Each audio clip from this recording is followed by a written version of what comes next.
আর আপনি নিজেকে এত ছোট কেন মনে করছেন? আপনিও আল্লাহর সেই বান্দা, যে বান্দা আমি, যে বান্দা আর 10 জন মানুষ। আল্লাহ পাক আপনাকেও ভালোবাসেন, আল্লাহ পাক অবশ্যই আপনাকে ভালোবাসেন। জীবনের দীর্ঘ সময় পর্যন্ত আপনি আল্লাহকে ডাকেন নাই, আল্লাহ আপনাকে ফেলে দেয় নাই। আল্লাহ আপনাকে খাওয়ান, এখনো পরান, বাঁচিয়ে রেখেছেন, আল্লাহ নিয়ামত দিয়েছেন। আল্লাহ আপনাকে ভালো না বাসলে এমনি করেন? আল্লাহ পাক অপেক্ষা করছেন কবে খালি আপনি আসবেন আল্লাহর কাছে, এসে বলবেন আস্তাগফিরুল্লাহ ওয়া আতুবু ইলাইহি। আল্লাহ পাক অপেক্ষা করে বসে আছেন আপনার জন্য। আপনি কোথায় যাচ্ছেন? ফাআইনা তাযহাবুন। আল্লাহ পাক বলেছেন ফাআইনা তাযহাবুন, কোথায় যাচ্ছ তোমরা? কোথায় যাচ্ছেন? টাকার পিছনে, স্ত্রী সন্তান ভোগবিলাসের পিছনে? আল্লাহ অপেক্ষা করছেন আপনার জন্য। আসেন সিজদা করেন, ওয়াসজুদ ওয়াকতারিব, সিজদা করেন, নিকটবর্তী হন। আল্লাহ আপনার জন্য অপেক্ষা করছেন।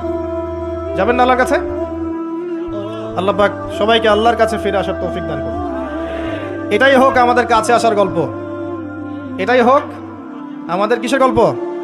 কাছে আসার গল্প। আমাদের জেনার গল্প দরকার নাই। ওদের কাছে জেনা হচ্ছে কাছে আসার গল্প, যার ব্যাপারে আল্লাহ বলেছেন লা তাকরাবু জিনা, ওর ধারের কাছেও যেও না, আর তারা ওইটাকে বলবে কাছে আসার গল্প। ওয়া ইন্না ইলাইহি রাজিউন। আল্লাহ পাক আমাদের যুবক যুবতীদেরকে হেদায়েত দান করুন, পিতা মাতাদেরকে পরিবারে অনুশাসন বজায় রাখার তৌফিক দান করুন। আমাদের এই কাজগুলোর প্রতিফল কিন্তু আমাদেরকে ভোগ করতে হবে। আমাদের মেয়েদের, আমাদের ছেলেদের, তাদেরকে আমরা কিভাবে বড় করছি এটার হিসেব কিন্তু আমাদেরকে চুকিয়ে দিতেই হবে। পিতামাতাদেরকে বলবো সচেতন হয়ে যান। আল্লাহ পাক তৌফিক এনায়েত করুন, আমিন। আর যারা ওই পথে চলে গেছেন তাদের উদ্দেশ্যে একটা কথা বলবো, সেটা হচ্ছে যে এটা একটা মোহ, একটা ভ্রম। বাস্তবতা হচ্ছে যে আপনাকে প্রতিশ্রুতি দিচ্ছে সে আপনাকে অনেক ভালোবাসে, আদতে সে আপনাকে ভালোবাসে না। আদতে সে আপনার অবস্থানকে ভালোবাসে। আপনি আজ হোক আর কাল হোক এটা বুঝতে পারবেন যে সে আপনাকে ভালোবাসে না, আপনার অবস্থানকে ভালোবাসে। আপনার অবস্থান যদি ভালো থাকে সে আপনাকে ভালোবাসবে, অবস্থান ভালো না থাকলে ভালোবাসবে না। একইভাবে আপনি একটা মেয়ের কাছে যে ভোগবিলাস চাচ্ছেন, একটা ছেলে একটা গায়রে মাহরাম মেয়ের সাথে ফ্রি মিক্সিং করলে তার একটাই উদ্দেশ্য থাকে, সেই মেয়েটাকে ভোগ করা। সুযোগ পেলেই সে মেয়েটাকে ভোগ করে ফেলবে। একইভাবে এই মেয়েও দেখবেন আপনার যতটুকু সামর্থ্য আছে, অর্থবিত্ত যা যা আছে, এটাকে সে ইউজ করার চেষ্টা করছে তার স্বার্থে। বাস্তবিক অর্থে দুজন দুজনকে ভালোবাসে না মোটেই, দুজন দুজনের স্বার্থকে ভালোবাসে। ভালোবাসা আল্লাহর পক্ষ থেকে আসে। কখন আসবে? যখন আপনি হালালের উপর থাকবেন, যখন আপনি বিয়ে করবেন হালালভাবে।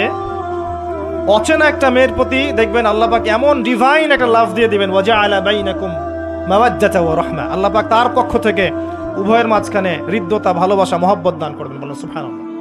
এটা ডিভাইন, আল্লাহর পক্ষ থেকে আসবে, ঐশ্বরিক। আর বাকিটা হচ্ছে পৈশাচিক, শয়তানি, প্রবৃত্তির দাসত্ব, ভোগবাদী। এগুলো খেয়াল রাখবেন। এতে করে যা হবে, আপনি একবার আপনার ইজ্জত হারায় ফেললে কখনো ফিরে পাবেন না। অদ্ভুত বিষয়, মানে এই বিষয়গুলোকে আমরা কিছু মনেই করি না এখন। আমরা কিন্তু কিছু মনেই করি না, মনে করি এটা একটা মানে সোশ্যাল কালচার। গার্লফ্রেন্ড বয়ফ্রেন্ড থাকবে, একটা সোশ্যাল কালচার। এভাবে যে কত ছেলে কত মেয়ে, লক্ষ লক্ষ কোটি কোটি নিত্যদিন জেনা করছে, আল্লাহ ভালো জানে। আল্লাহ পাক আমাদের যুব সমাজকে হেদায়েত করুন, আমিন। আর যে প্রশান্তির জন্য আপনি তার কাছে যাচ্ছেন সেটা তার কাছে নাই। আছে কোরআনের কাছে, প্রশান্তি আছে নবীর সুন্নায়, প্রশান্তি আছে আল্লাহর জন্য সেজদায়। তার আল্লাহর জন্য আল্লাহকে স্মরণ করে আপনি কাঁদবেন, প্রশান্তি পাবেন। আল্লাহর জন্য কিছু কাজ করবেন, তার দিনের কোনো খেদমত করবেন, প্রশান্তি পাবেন। আল্লাহর কোরআনের 10টা আয়াত মুখস্থ করেন, মনে এমন শান্তি আসবে যেটা আপনি কোথাও পাবেন না। আমি চ্যালেঞ্জ করে বলছি আপনাকে, আপনি আল্লাহর কিতাবের আজকে গিয়ে 5টা আয়াত মুখস্থ করেন, অর্থটা পড়বেন, কয়েকবার চর্চা করেন, মানুষকে শোনান, আপনি মনে এমন একটা প্রশান্তি পাবেন যেটা পৃথিবীর কোনো জায়গায় পাবেন না। এখানে প্রশান্তি এত এত বেশি মাত্রা আসবে, যার খবর যদি ওই পশ্চিমারা জানতো তাহলে আমার কলিজায় বোম মেরে উড়িয়ে দিত। কথা বুঝতে পারেন নাই? আল্লাহর পথে চললে যে প্রশান্তিটা পাওয়া যায়, এর খবর যদি ইসলামের শত্রুরা জানতো তাহলে বোমা মারত। তারা জানে না কি প্রশান্তি এখানে পাওয়া যায়। আপনি যে প্রশান্তির জন্য এখানে যাচ্ছেন এটা ওখানে নাই। কোরআনের কাছে আছে, সেজদায় আছে, নামাজে আছে, তাহাজ্জুদে আছে, আল্লাহর জিকিরে আছে। আর নেককার স্ত্রীর কাছে আপনি প্রশান্তি পাবেন। এটা আল্লাহ আপনাকে গিফট দিয়েছেন। আদম আলাইহিস সালামকে আল্লাহ পাক দিয়েছেন না? তার একাকী বোধ হচ্ছিল জান্নাতে, আল্লাহ পাক সঙ্গিনী সৃষ্টি করেছেন। এখানে আপনি প্রশান্তি পাবেন, বাকিগুলো প্রশান্তির উৎস নয়। পরে দেখা যাবে ওখানে ছ্যাঁকা খেয়েছে, খেয়ে তারপরে মাদক সেবন করবে, তারপরে মিউজিকের কাছে যাবে, তারপরে দেখবেন যে পতিতালয়ে যাচ্ছে, তারপরে গুন্ডামি করবে, জীবনটা উচ্ছৃঙ্খল হয়ে গেল। কেউ কেউ আত্মহত্যাও করবে, কারণ হচ্ছে ওই যে শুরুতে একটা মেয়ের সাথে প্রেম করে ছাকা খেয়েছে, ওখানে প্রশান্তি খুঁজেছে, শয়তান এদেরকে নিয়ে খেলেছে, একবারে দুজনের জীবন নষ্ট করে ফেলেছে। আদতে কি হলো, মুসলিম উম্মাহ থেকে দুইটা নক্ষত্র ঝরে গেল। হয়তো ওই যুবককে দিয়ে দিনের কোনো খেদমত হতো, এখন আর হলো না। হয়তো ওই যুবক তার যৌবনকালটা ইবাদত করে কাটাতে পারতো, আরো সে ছায়া পেত, আর পেল না। শয়তান সাকসিড, শয়তান জিতে গেল। এ হচ্ছে বাস্তবতা। বাস্তবতা বোঝেন, আল্লাহর কাছে ফিরে আসেন, আল্লাহ আপনার অপেক্ষা করছেন। আসবেন না আল্লাহর কাছে?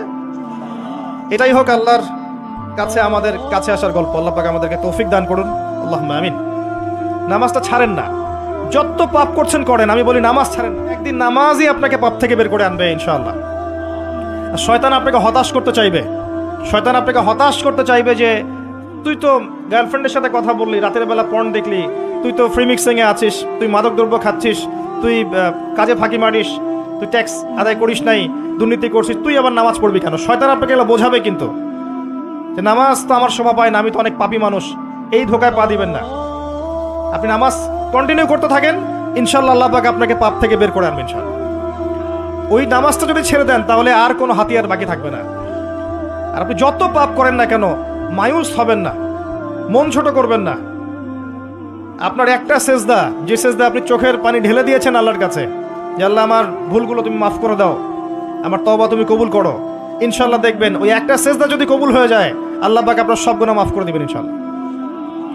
হতাশ হবেন না। শয়তান হতাশ করতে চাইবে মানুষকে, শয়তান মানুষকে হতাশ করতে চাইবে। এমনকি আপনার যদি পাহাড়ের ওই ঋণ শোধ করার ব্যবস্থা আল্লাহ পাক করে দিবেন ইনশাআল্লাহ তাআলা। হতাশ হবেন না, নামাজ ছাড়েন না। আর আমি একটা কথা বারবার বলেছি, আবারও বলছি, যে চলমান যে 3G 4G নামাজগুলো চলছে, এগুলো থেকে নিজেকে দূরে রাখবেন। সব এখন ডিজিটাল, নামাজও ডিজিটাল। দেখা যায় যে 5 মিনিটের মধ্যে 4 রাকাত নামাজ শেষ, মাশাআল্লাহ। ইমাম সাহেব যদি 10 মিনিট পড়ায় দেয়, তাহলে তো তার চাকরি নট। বোঝেন না এত তারা, আমার সময় নাই, আমরা ব্যস্ত মানুষ, এত সময় লাগে নামাজ পড়তে? ইমাম সাহেবকে বলছে, কমিটি ইমাম সাহেবকে চার্জ করছে, অথচ ইমামের উল্টে গেছে এখন আর কি। ওইদিকে আসবো আমি। দাসী তার মনিবকে জন্ম দিবে, মানে সমাজের ন্যায় অন্যায়, ভালো মন্দ, হক বাতিলের মানদণ্ড উল্টে যাবে। দাসী কখনো মনিবকে জন্ম দেয়? মানদণ্ড উল্টে যাবে। আসেন, রিল্যাক্সে নামাজ পড়বেন ইনশাআল্লাহ। আল্লাহ পাক তৌফিক দান করুন। নামাজের মধ্যে যা পড়ছেন এটাকে বোঝার চেষ্টা করতে হবে অর্থটা, তখন দেখবেন নামাজে মনোযোগ বাড়বে ইনশাআল্লাহ।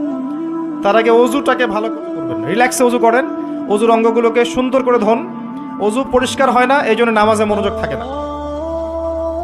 আর একটা বদ অভ্যাস আমারও আছে, আপনাদের সবারও আছে আমি জানি।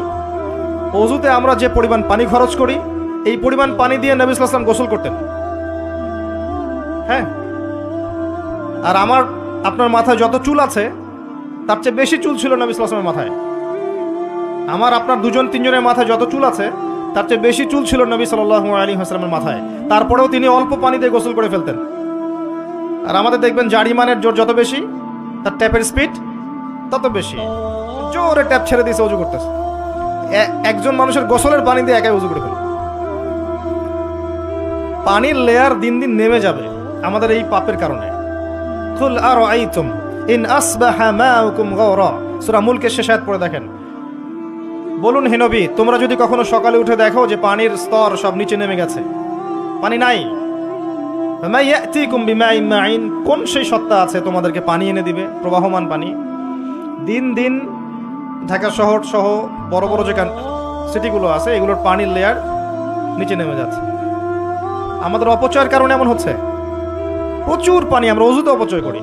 গোসল দেখবেন শাওয়ার নিচ্ছে, ওই যে আমাদের ডিজিটাল ইয়াজুজ আর মাজুজের বাথরুম যেগুলো আছে, পানি চোষা বাথরুম, মানে 10-20 বালতি।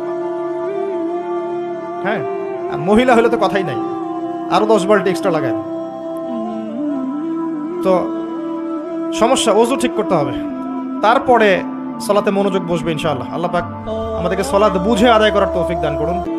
মনোযোগ চলে যাবে, যাওয়া আসা করবে, মনোযোগ যাওয়া আসা করবেই, কিন্তু মনোযোগ ধরে রাখার চেষ্টা করতে হবে। ইনশাআল্লাহ তাআলা আল্লাহ পাক যদি ইহসান দান করেন মনোযোগ বাড়বে ইনশাআল্লাহ আযজা ওয়া জাল।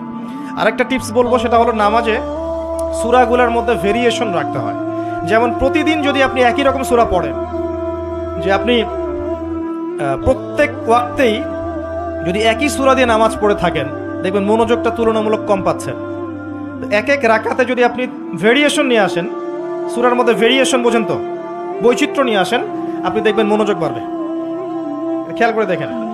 এবং তাসবিহ তাহলিল যেগুলো করছেন, এগুলোর অর্থটার দিকে যদি ফোকাস করেন, মনোযোগ কিছুটা হলেও বাড়বে। আরেকটা কাজ করলে মনোযোগ বাড়বে, প্রত্যেক সেজদায় দোয়া করতে পারলে।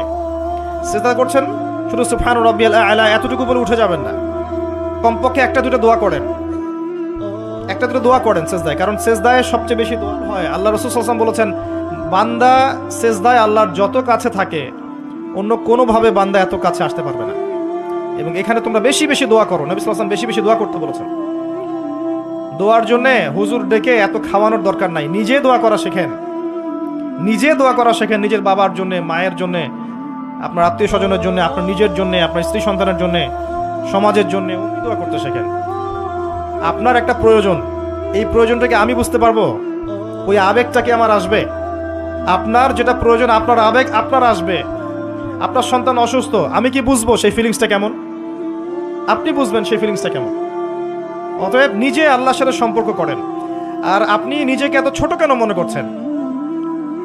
আপনিও আল্লাহর সেই বান্দা, যে বান্দা আমি, যে বান্দা আর 10 জন মানুষ। আল্লাহ পাক আপনাকেও ভালোবাসেন, আল্লাহ পাক অবশ্যই আপনাকে ভালোবাসেন। জীবনের দীর্ঘ সময় পর্যন্ত আপনি আল্লাহকে ডাকেন নাই, আল্লাহ আপনাকে ফেলে দেয় নাই। আল্লাহ আপনাকে খাওয়ান, এখনো পরান, বাঁচিয়ে রেখেছেন, আল্লাহ নিয়ামত দিয়েছেন। আল্লাহ পাক অপেক্ষা করছেন কবে খালি আপনি আসবেন আল্লাহর কাছে, এসে বলবেন আস্তাগফিরুল্লাহ ওয়া আতুবু ইলাইহি। আল্লাহ পাক অপেক্ষা করে বসে আছেন আপনার জন্য। আপনি কোথায় যাচ্ছেন? ফাআইনা তাযহাবুন। আল্লাহ পাক বলেছেন ফাআইনা তাযহাবুন, কোথায় যাচ্ছ তোমরা? কোথায় যাচ্ছেন? টাকার পিছনে, বাড়ি গাড়ি, স্ট্যাটাস, স্ত্রী সন্তান, ভোগবিলাসের পিছনে? আল্লাহ অপেক্ষা করছেন আপনার জন্য। আসেন, সেজদা করেন, ওয়াসজুদ ওয়াকতারিব, সেজদা করেন, নিকটবর্তী হন। আল্লাহ আপনার জন্য অপেক্ষা করছেন। যাবেন না আল্লাহর কাছে? আল্লাহ পাক সবাইকে আল্লাহর কাছে ফিরে আসার তৌফিক দান করুন। এটাই হোক আমাদের কাছে আসার গল্প, এটাই হোক আমাদের কিসের গল্প? কাছে আসার গল্প। আমাদের জেনার গল্প দরকার নাই। ওদের কাছে জেনা হচ্ছে কাছে আসার গল্প। যার ব্যাপারে আল্লাহ বলবে জেনা, ওর ধারের কাছেও যেও না, আর তারা ওইটাকে বলবে কাছে আসার গল্প। ইন্না লিল্লাহ ওয়া ইন্না ইলাইহি রাজিউন। আল্লাহ পাক আমাদের যুবক যুবতীদেরকে হেদায়েত দান করুন। পিতা মাতাদেরকে পরিবারে অনুশাসন বজায় রাখার তৌফিক দান করুন। আমাদের এই কাজগুলোর প্রতিফল কিন্তু আমাদেরকে ভোগ করতে হবে। আমাদের মেয়েদের, আমাদের ছেলেদের, তাদেরকে আমরা কিভাবে বড় করছি, এটার হিসেব কিন্তু আমাদের পিতামাতাদেরকে বলবো সচেতন হয়ে যান। আল্লাহ পাক তৌফিক এনায়েত করুন, আমিন।